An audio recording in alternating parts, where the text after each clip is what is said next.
ഈ ഉന്നച്ചൻ സാറിന് ഇത് എന്ത് പറ്റി? അമ്മേ വന്നേ വന്നേ. ഇതുമാതിരി കോപ്പറായി കാണിച്ചു ഇവിടുത്തെ ആണുക്ക് മാനക്കെട്ടോ കരുത് കേട്ടോ. നീ ബഹളം വെക്കാതെ. പിന്നല്ലാതെ നമ്മൾ വേറെ ചില റിലേഷൻസ് ചെന്നപ്പെടുമ്പോ ഭാര്യയോട് കുറച്ച് കൂടുതൽ സ്നേഹം കാണിക്കണം. അതാണ് അതിന്റെ ഒരു ടെക്നിക്ക്. അച്ചായ, ഇന്ന് മുതൽ നിങ്ങൾ ഈ കാര്യത്തിൽ ഒരു സ്കൂളല്ല.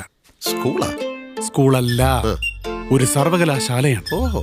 ആ സർവകലാശാലയുടെ ഗേറ്റിൽ വെറുതെ വായി നോക്കി നിൽക്കുന്ന ഒരു വേസ്റ്റ് ജന്മം മാത്രമാണ് ഞാൻ. ടൈം കിട്ടുമ്പോ വാ, ഞാൻ ക്ലാസ് എടുക്കാം. ഉറപ്പായും വരും. ഞാൻ പോട്ടെ. അനിയമ്മയ്ക്ക് കുളിക്കണം. കുളിക്കണോ?